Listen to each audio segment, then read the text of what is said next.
Welcome back, guys. Welcome back to another episode of Three Questions with Corey Kareem, the podcast show where we sit down with some amazing people who are doing some amazing things. And that's right, you guessed it. We asked them 3 questions, sometimes 4, 5, 6, 7, 8. I know. I read the comments. But rather than just talk about my guests, their wins or their successes, we tend to start the conversation around their failures, more specifically, the lessons that they learn from those individual experiences. So, with that being said, my guest today is a multifaceted artist and the visionary founder of Crossfield House Productions, and an award-winning company dedicated to bringing Black Canadian stories to life through theater and film. With over a decade in the entertainment industry, he has showcased his talents as an actor, a playwright, and a songwriter, collaborating with major labels like Sony ATV and Ludacris's DTP. And he's also been managing some of the top next artists out of the city of Toronto. Beyond the arts, he is committed to his community. He's an advocate, leading initiatives such as Iron Sharpeneth Iron, which is a support group, and teaching at Colton University, all aimed at empowering the Black community. So without further ado, none other than the Troy Crossfield. Welcome to the podcast, brother. Hey, brother. Thanks for having me, man. Appreciate it. You know what? I'm be honest. That was my first time reading that. So usually I get a couple of run-throughs, but today was a little bit crazy. But Troy, first of all, I know I just gave you a little bit of a lightweight intro, but for my guests, for my listeners rather, and my audience, why don't you give a little bit of an elevator pitch about who you are, what you're doing, and what you're about? Sure. My name is Troy Crossfield, as you know. I'm a multi-hyphenate filmmaker, director, actor, songwriter. I'm actually a signed songwriter to Sony TV in the U.S. as well, too. They're my publisher. And I've worked with everybody and their mama when it comes to songwriting and stuff. But, my other side for me, I'm a father too, and I have a production company, and I'm a playwright as well.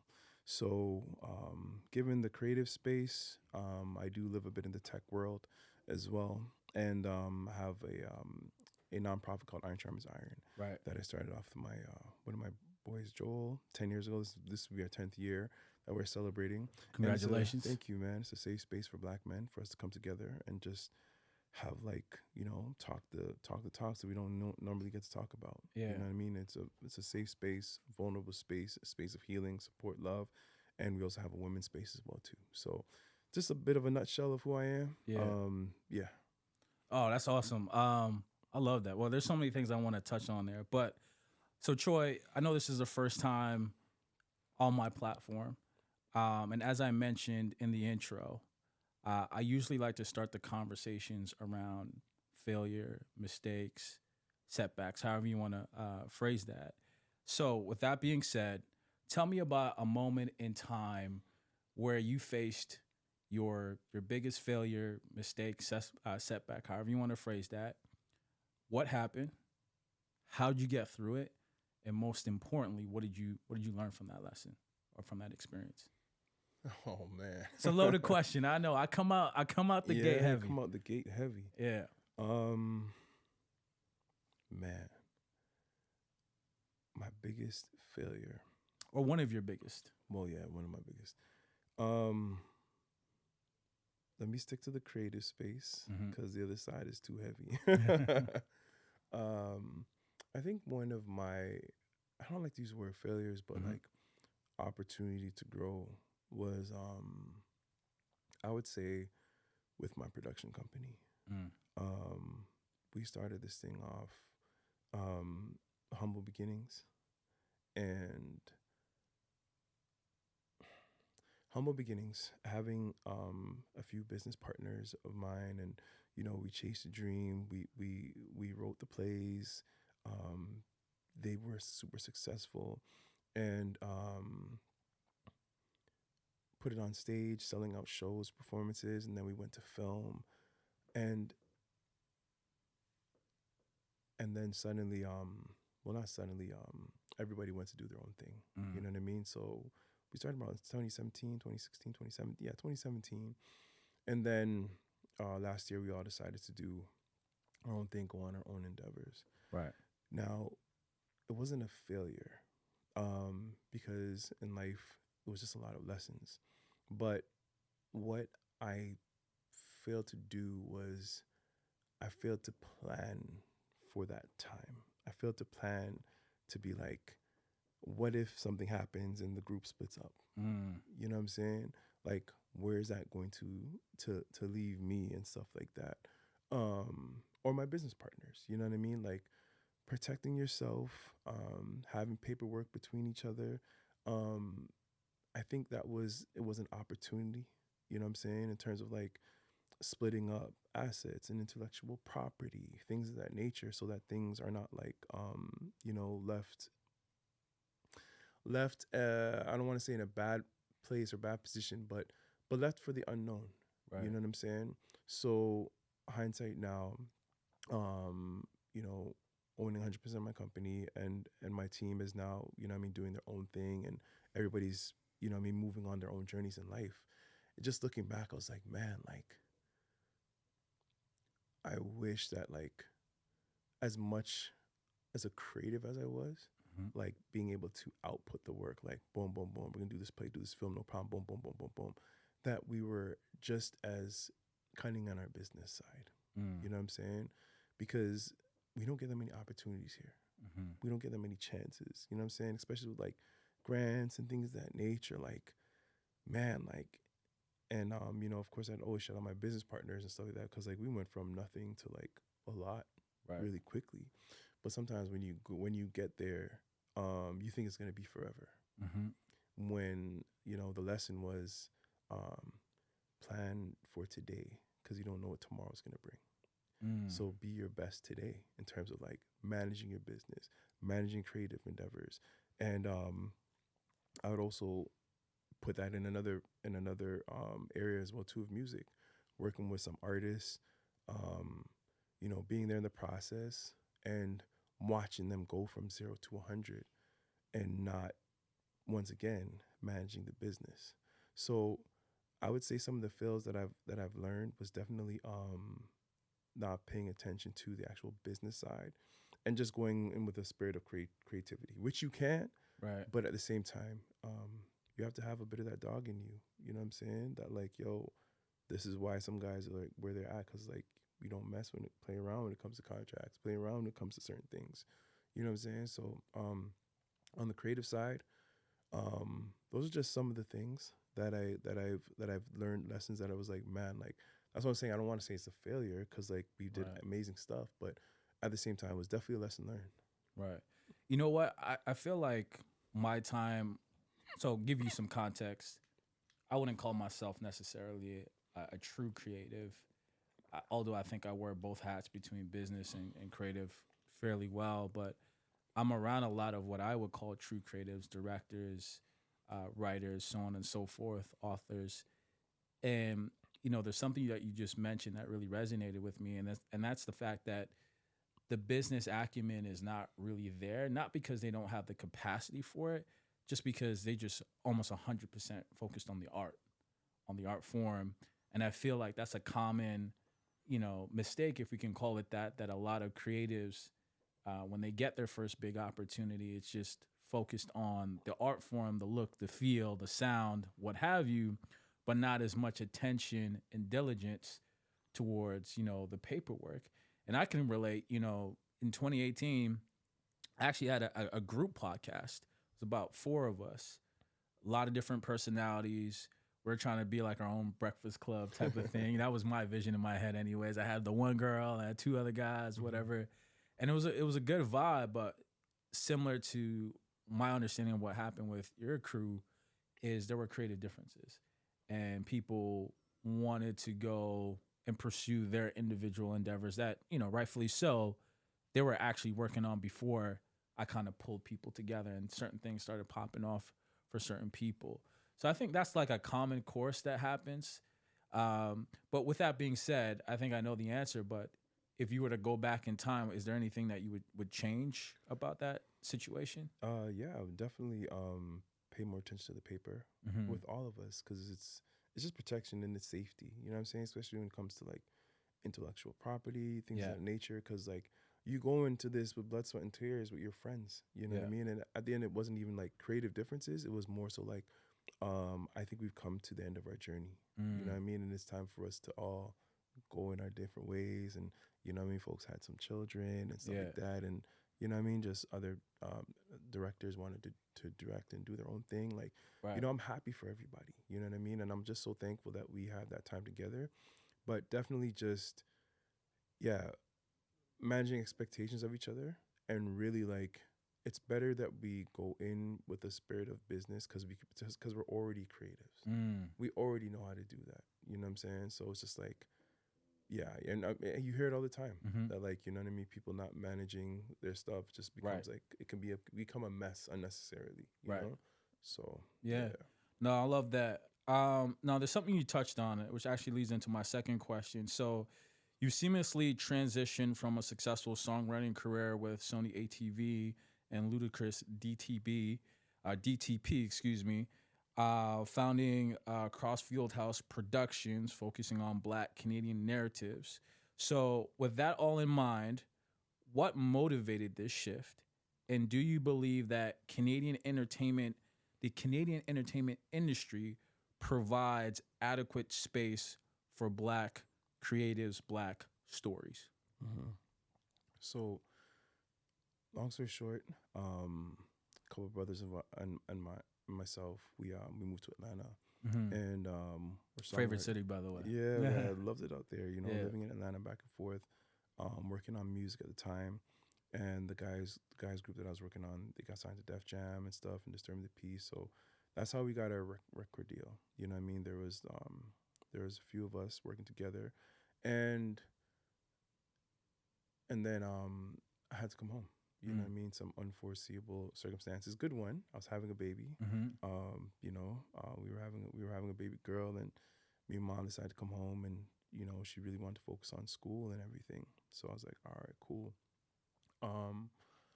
So coming home and not being in Atlanta kind of was like, I didn't have FOMO, but I was like, I was trying to go back and forth often. You know what I'm saying? Let me go back to Atlanta for a month, come home, and go back and forth. And then it was getting too much, you know what I'm saying? Because, like, you're having a child, you're having a daughter, you know what I'm saying? So, like, your family needs you to be here.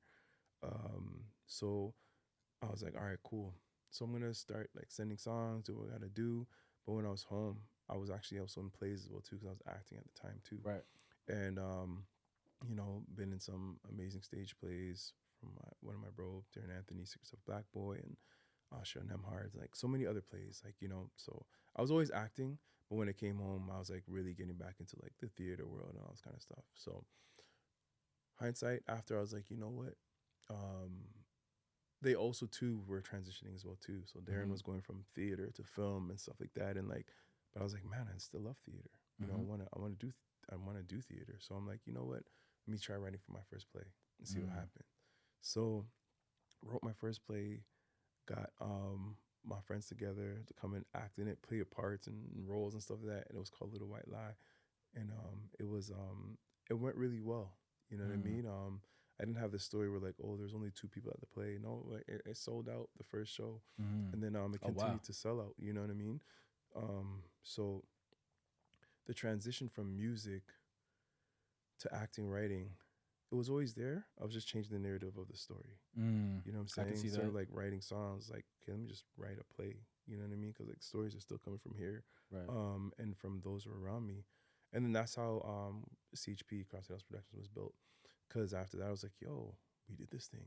You guys want to do it together? They're like, sure, let's do it. Let's just see how far we can go.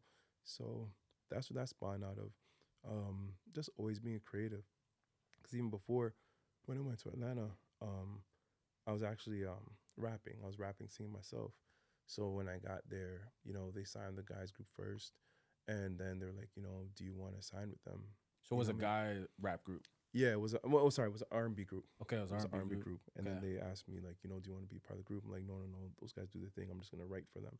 So they knew that I had a dream as Mm-hmm. well too, and you know, and also Quinn was with us as well too. She was a female rapper singer, so we were all down there together. And then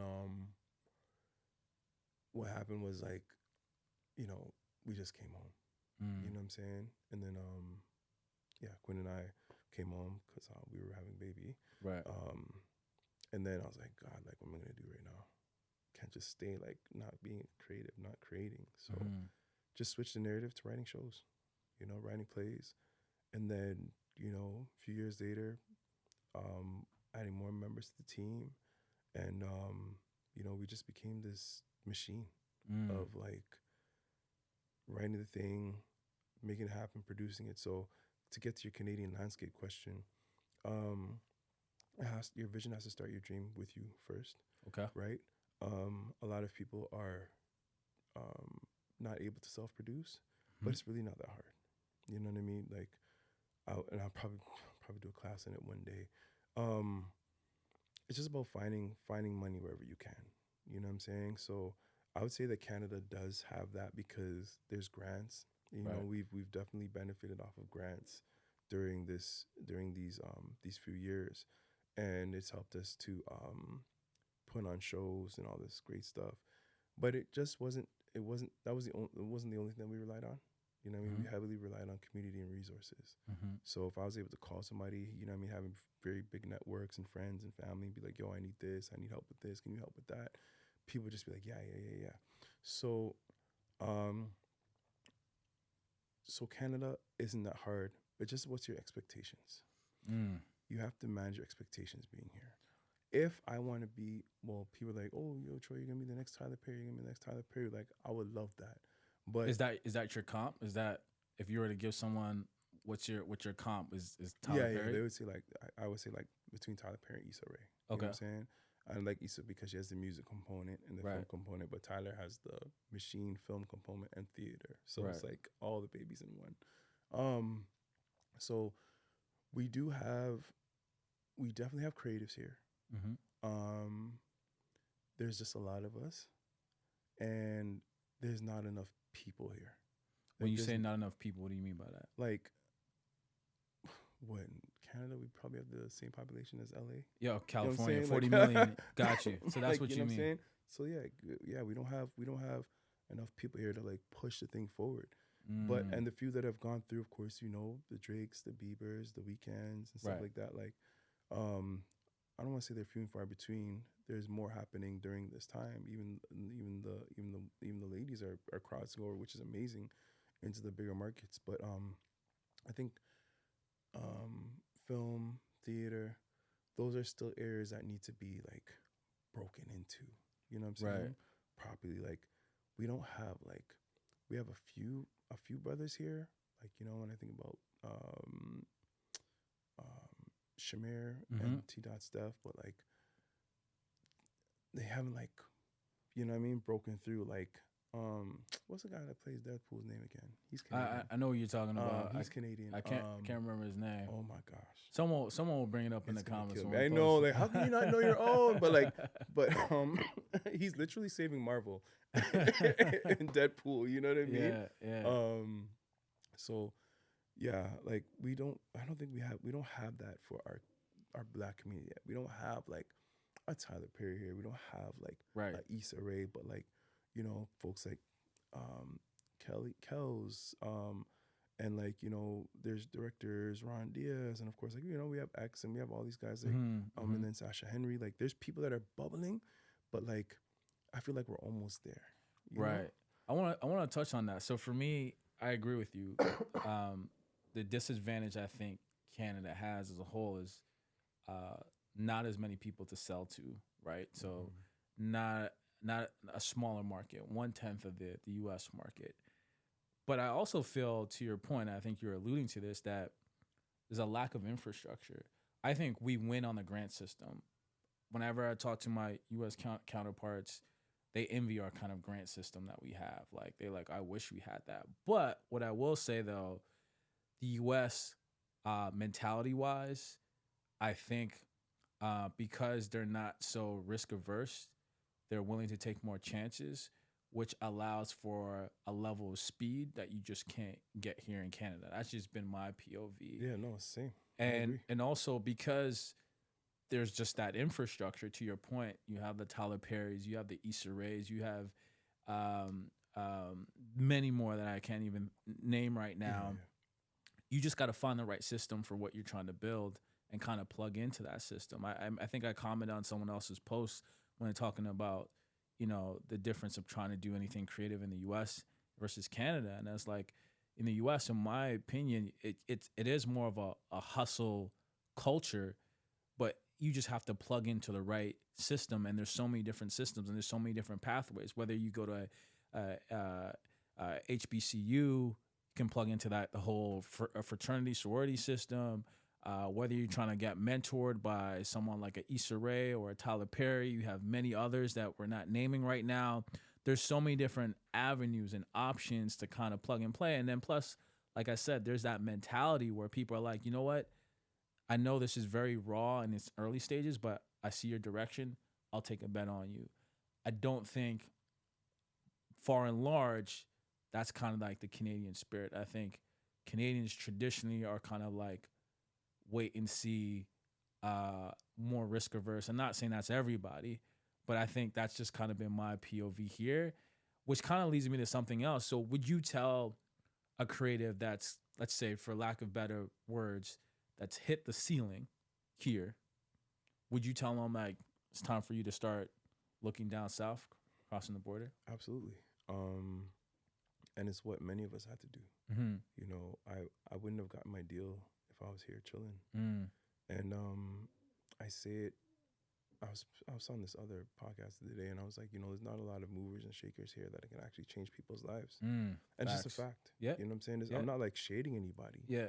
But like, you know, when's the last time you seen $1 million deal come out of Canada for music or whatever? Like, and they're literally, you know what I mean?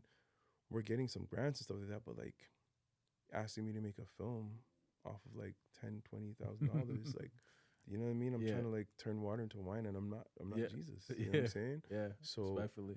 I totally, I'm with you on that. You know, the infrastructure here, the people here, and then sometimes I'm like, I'm at my ceiling, and my comrades in the game are just like, everybody's putting up their hands. Yeah.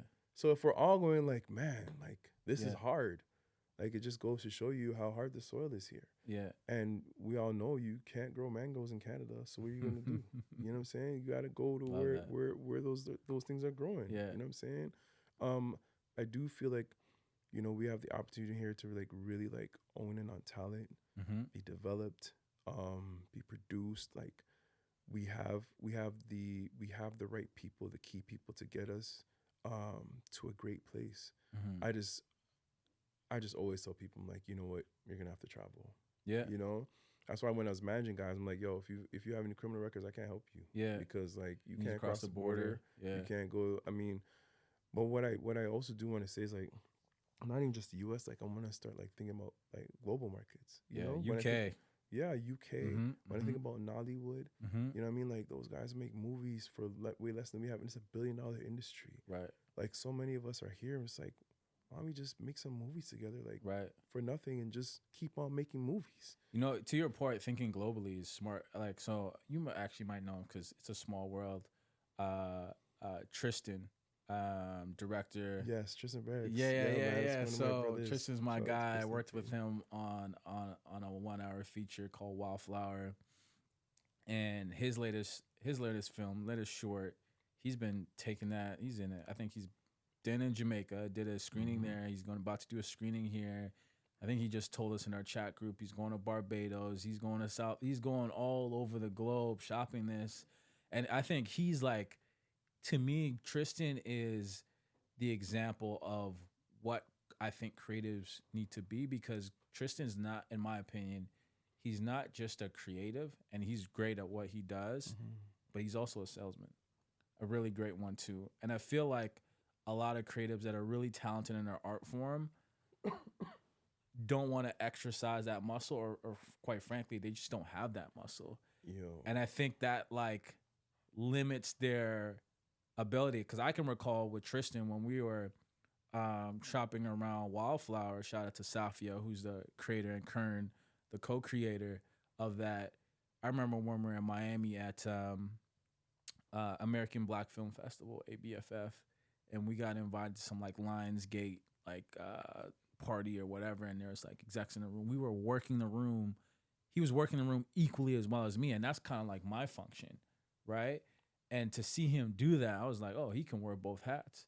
So I know he's never gonna be just reliant on just the art to do itself, because I read somewhere like film media is like 10% production, 90% like marketing, sales, right? You've seen stuff that might not necessarily be like high quality, but it's done really well just because of how it was packaged, how it was rolled out, how it was released, how it was marketed, etc.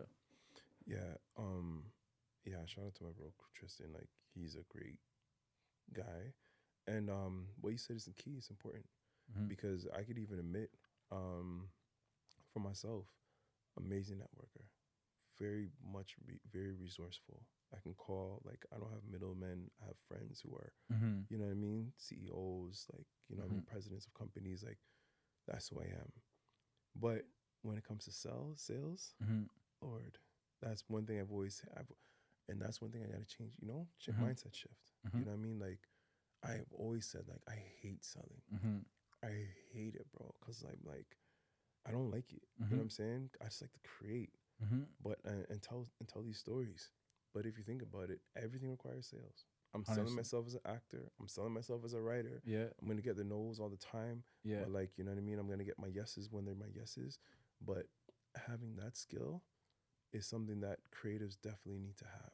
Absolutely. Including myself. You know what I mean? Being able to walk into a room, not just be like, handshake, boom, get your number, email, because we vibe, we're cool, let's go eat, let's go have. But what's that transaction saying? Right. Can you shift somebody's bank? Can you shift them to be like, yeah, you know what, I believe in your project. I'm going to give you 15, 20 racks, whatever you need to make it happen. Like, let's make it happen. Yeah. That's the dog that a lot of creatives need. Yeah. And I wish more had it. And I think, you know, to your point, it is uncomfortable. And for me, I wouldn't even necessarily call myself a true salesman because I couldn't sell vacuum cleaners well. I'm not gonna say I can sell sand to a beach or ice to an Eskimo. That's not me. I think for me, the caveat is I gotta love and really believe in the product.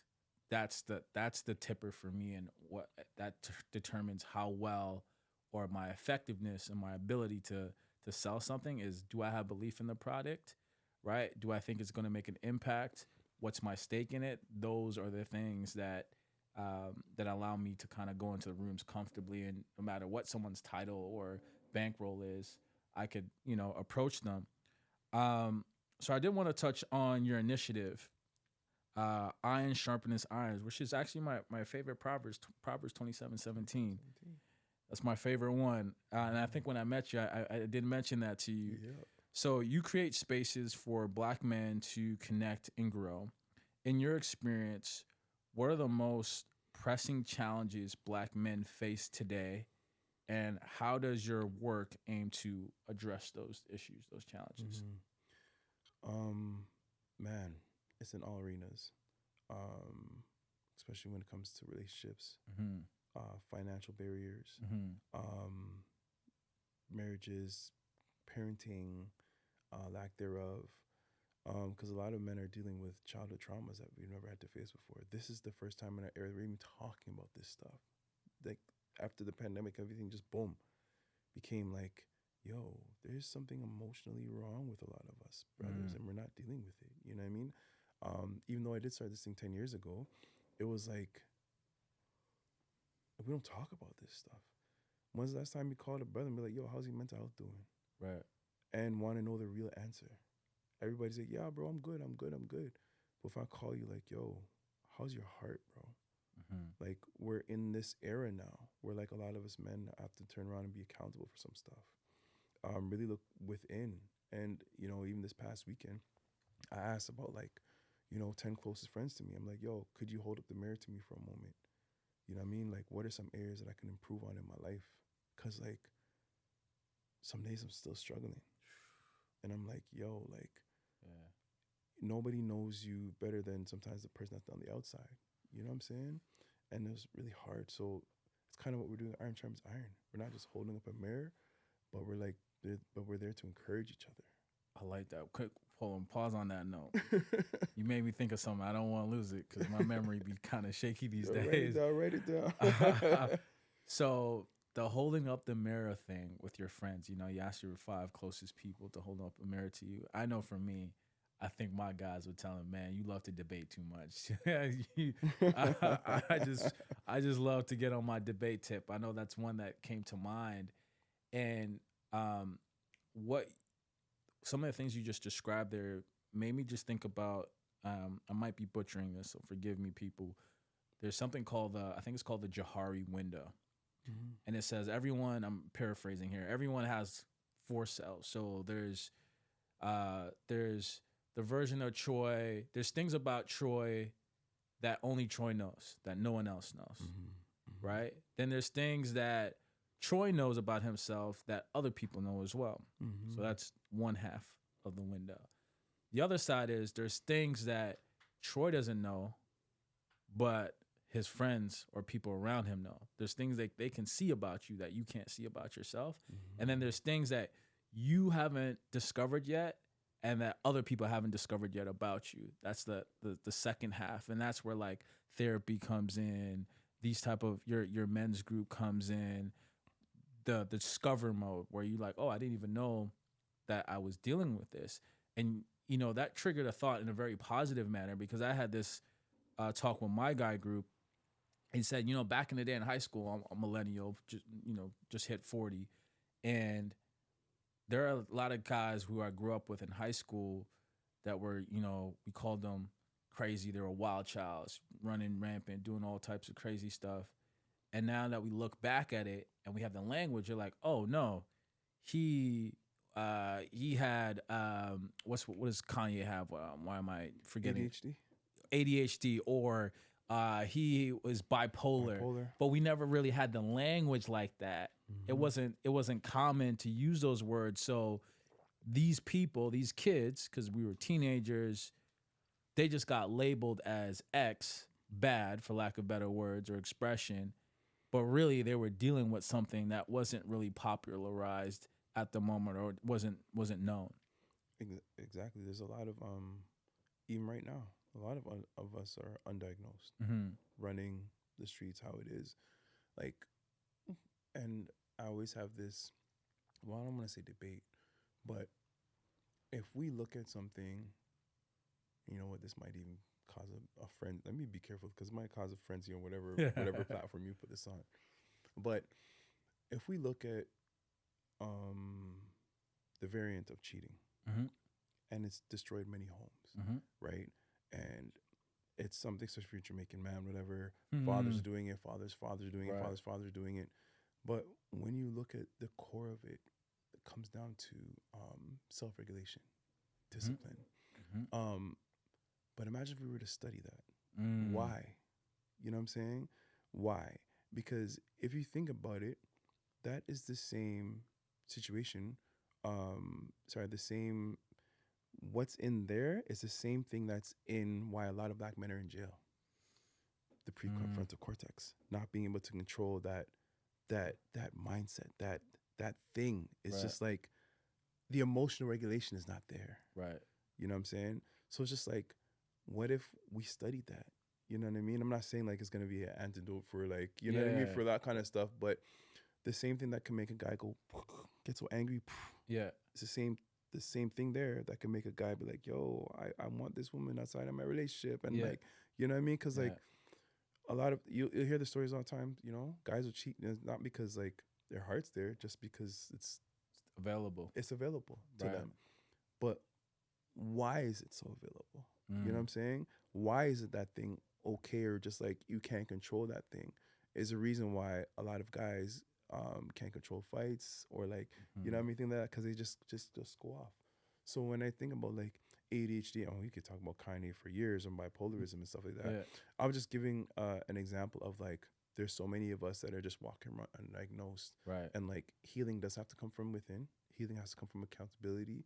But if we're not even shown that, how are we gonna know that? How are we gonna Right. be dealing with that? Like, I didn't grow up with my father. Right. You know what I mean? I grew up with my uncles. Some of them were players, whatever. Yeah. And it's like, you know, I'm not saying that like my choices weren't my choices, Right. but I'm saying with iron sharpens iron and the men that I have in my life now, I probably would have made better choices. Absolutely. 1000%. And similar story to you, you know, single parent household. And I don't even like to lead with that just because it's become so prevalent and people just have that expectation of you. And I don't want anybody to make any sob stories for me because it wasn't really that. But to your point, I think, you know, yes, your choices are your choices. But I think if I could at least think about myself, when you have enough examples, you have something to compare to. So when you have bad examples, it becomes norm, right? So you think, okay, well, yeah, I know this is wrong, but it's not that bad because 70% of the people I know have done Everybody's it, doing it, right? So you have this like negotiation that's happening in your head. Well, I know it's messed up, but like, you know, I've seen people move on. They lived. It wasn't so bad. So you are better rationalizing it because you've seen it, you know, at scale happen in your own life, and you've seen people move on. Versus if you had another example, you'd probably be a lot less likely to do that. So I definitely get that as well. Yeah, because you know we label things all the time like, oh, it's not that big of a problem. Yeah, Like, but to somebody it is. yeah, You know what I'm saying? And like, I don't know. It's just interesting. So, Iron Sharpens Iron came out of a place of me also needing a brotherhood. You know what I'm saying? Like, not having any brothers, group of 5 sisters. So my household was Wow. like full of women and stuff like that. And you know, my mom tried to do her best, providing male guidance or providing males that I just wasn't really connecting with a lot of them. You know what I'm saying? So Iron Sharpens Iron came out of a place of need, and now it's become a safe place for so many men. And like, you know, we've helped save marriages. We've helped change brothers' minds. Like, we've helped brothers dealing with suicide and Wow. depression. And like, you know, I'm an unregistered therapist, but it's group therapy. You know what I mean? Because each one can teach one, and each one can sharpen one another. And this is something that we used to do, like eons ago. Yeah. Tribes, you know what I mean? The leaders, Yeah. the men would come together and, you know what I mean? Like, and talk. Yeah. But like, we just lost that. Yeah. You know what I mean? We lost that. So I'm just really hoping that we can get back to our village. Like, whatever, it's gonna be a newer form, but like that's what my hope is with it, you know? No, I love that, man. I have, you know, I have a men's group. It's not an organization. It's just literally me and 3 of my good guy friends. We get together once a month, and it's primarily based around our like business objectives, goals, initiatives, and endeavors and stuff like that. But we do work in the personal stuff as well. And I could say we've been doing this for almost 2 years. And I say for me, it's been a game changer in terms of just the accountability. That's been the biggest part. Like, I'm a great self starter, but when your guys are getting around you, I have one guy in the group. He's building vacation homes in Ghana. That just fires me up. You know, he's not competing. We're not competing, but like hearing him say like, you know, I remember our first meeting. It was like an unofficial one, and he's like, Corey, your skill set in a different area is you'd be good at raising money, like millions of dollars, 7 figures. It's the same skill set. It's just you're just in a different field. And I've never thought about what I do like that because I work in advertising. I pitch and present for a living, and that kind of just opened up my mind in terms of the things I'm capable of doing. And I think, you know, to your point, just being around men and getting different perspectives about how they go about things has really helped to ground me and kind of shape me. And it's really accelerated my growth in the last 2 years and the things I've done. And I always say, like, one of the things I'm jealous about women in our community is they're so naturally such a tribe.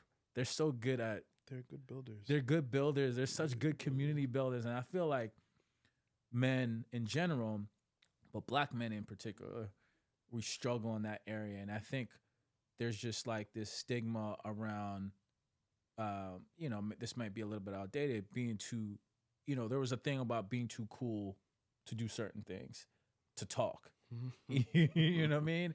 And now we're getting to a space where like, no, it's okay. You see like Wallow and Gilly and those guys have their vulnerable moments on camera, and I have a big respect because they're moving and really shifting the culture and making it like okay. And you think about how ridiculous that sounds. Like we're now just getting to a point where it's I say, hey man, I actually cried about that thing that happened. Yeah. 15 years ago, people be like, what's wrong with you? Yeah, no, it's true, man. Even when my sister died, Yeah. I didn't cry at her funeral. It took me years later to like process it. Yeah. And then just started bawling Yeah. out of nowhere. See, like because we manage grief different because we were told not cry, men shouldn't cry. Yeah. But now when I see my son have an emotional moment, I'm like, yo, how is it making you feel? It's okay to cry. Yeah.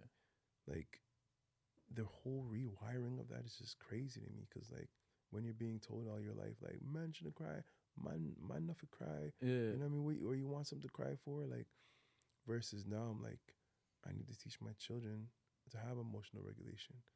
So when it comes to things like we can't, you know what I mean? We're talking about like prefrontal cortex, all the kind of stuff, like your emotional control, like it's how you're taught, man. 100%. You know what I mean? And one thing that you said that's really important as well too is because of our upbringing. If you grow up around a few bad apples, like I'm sorry, like you know what I mean, more than likely you're gonna have some holes in yours. Yeah. You know what I mean, some worms in yours, might be bruised up on the side. Yeah. But that's why it's important. To because they do say like, let me show me who your 5 friends are and I'll tell you who you are. Right. You know what I mean? And that's what's important as well too, man. Right. I love that. And I think one thing that I'll touch on really quick is the self-regulation part. So huge. One time I had this kind of like this random thought one day when I was thinking about how many brothers do you think in our community, lost their lives, whether they're incarcerated or, unfortunately 6 feet under because of a snap decision because someone might have said something disrespectful, man, or stepped on their shoes or spilled a drink on their shirt, and it kind of escalated into something way bigger. And what I find interesting about those moments is like we all say like family is important to us, family is everything, but we're willing to risk all of that in those kind of micro moments in our lives and not really thinking about it in that moment. And so I thought to myself one day randomly, like, how many lives do you think could have been saved if more of us had that self-regulation? Be like, you know what? My bad. It's not even that serious. Bro, and this is what I'm talking about. When it comes to like all areas in our lives, you know what I mean? Not just the anger part, but the home part, how we treat our women, how we treat our children, how, you know what I mean? How we treat ourselves. Like the self-regulation part, like, man, I feel like writing a film about a guy who takes a pill to have self-regulation. That'd be so dope. You know what I'm saying? Like, because you can literally see change people's lives. Yeah. You know what I mean? Like, if you could take a pill to change your life and have more self-regulation. Yeah. You know what I mean? And that's another thing as well too, in our community, is that we look down on help. Yeah. So yeah, when I was going through a lot in my personal life, I had to go see a doctor. Cause like, yo, I'm feeling the lows. Like, I don't know what this is, but it feels really dark. You know what I'm saying? I'm not afraid to share that, like, having suicidal thoughts and all kind of stuff is really like, really got into my mind where like, but it got so low I had to go to the doctor and get on medication for a while. Yeah. You know what I mean? And a lot of people even look at that like, oh, medication?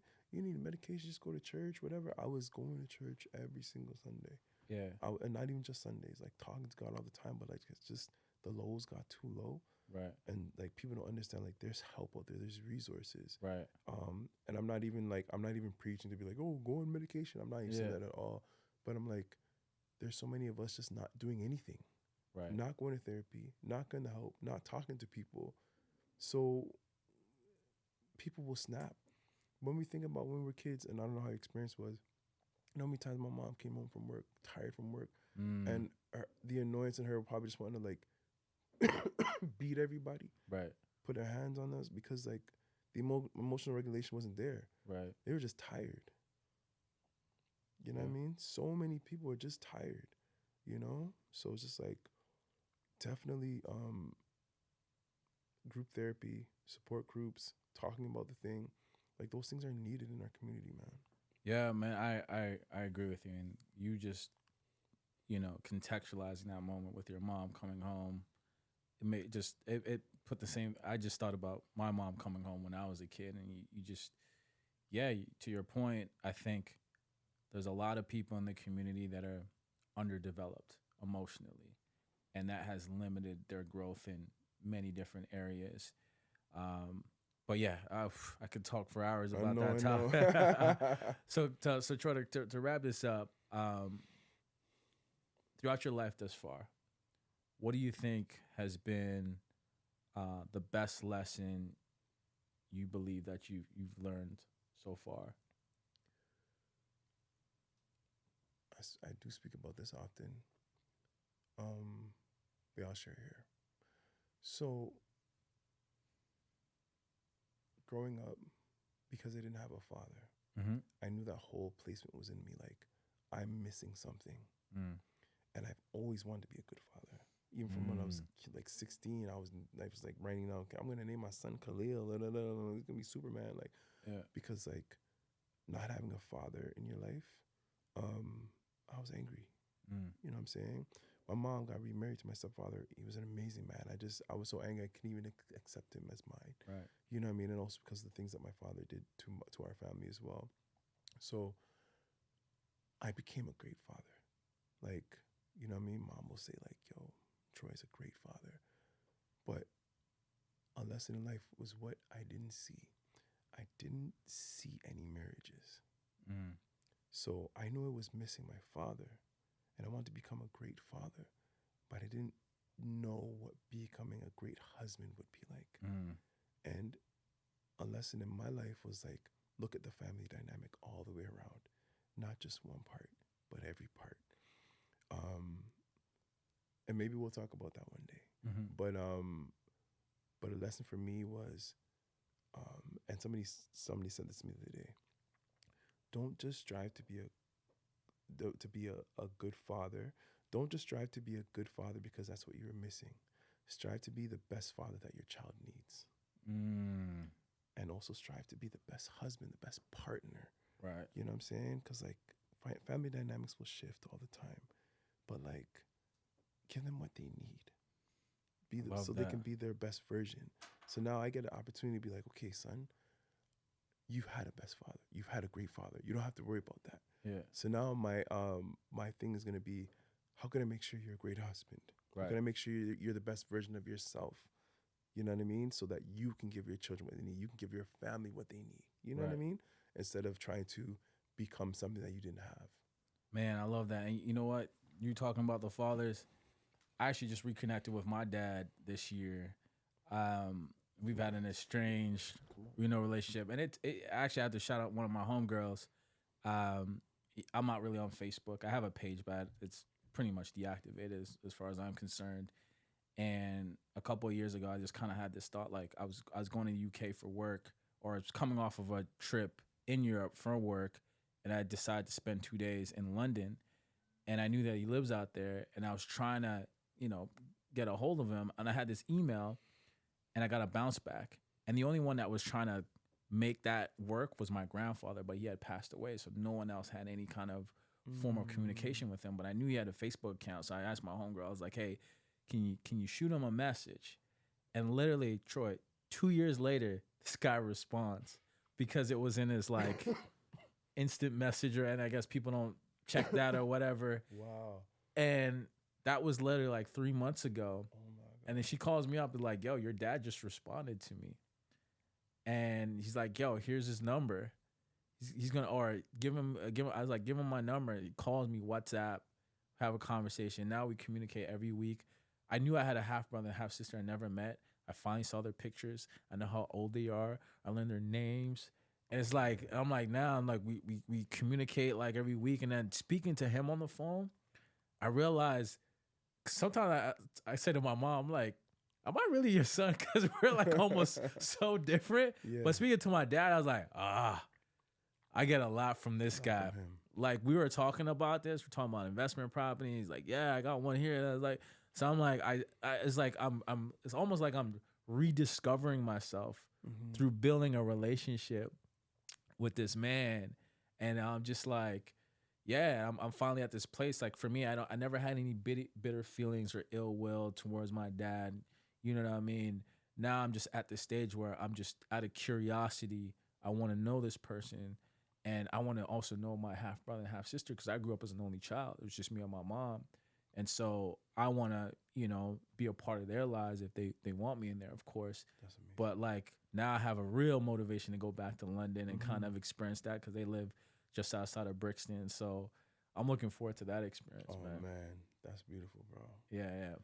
That's Yeah. beautiful, man. Now, fun part real quick. Yes, sir. So this is actually the 3 questions part. So actually, there's a couple of things that you hit on today that made me come up with this game. So while I turned 40 this past summer, I was in the middle of the jungle in Costa Rica, and I got this random thought, and it said, "No one will talk you into or out of more things than yourself."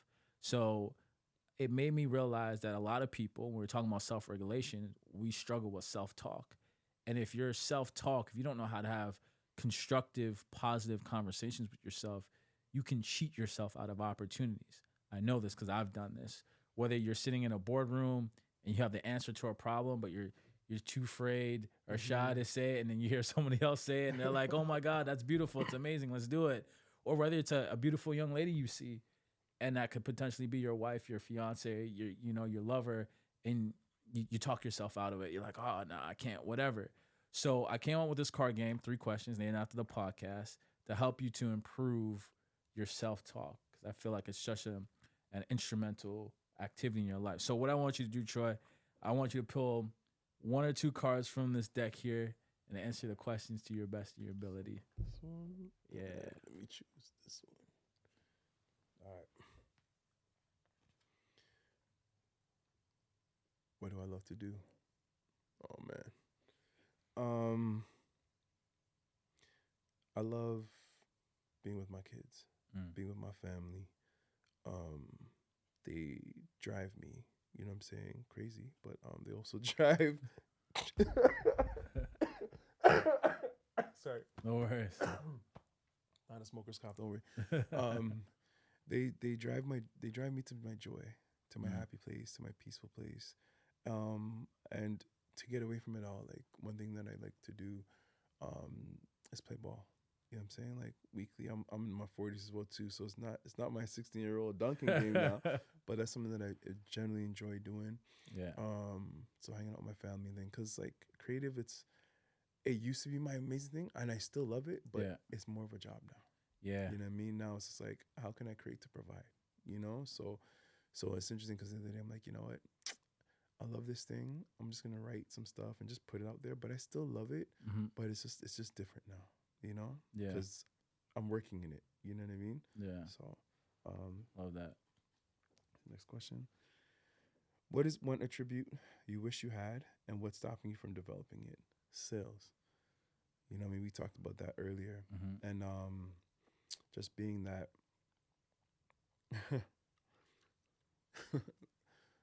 how I'm actually, I might get in trouble for this one.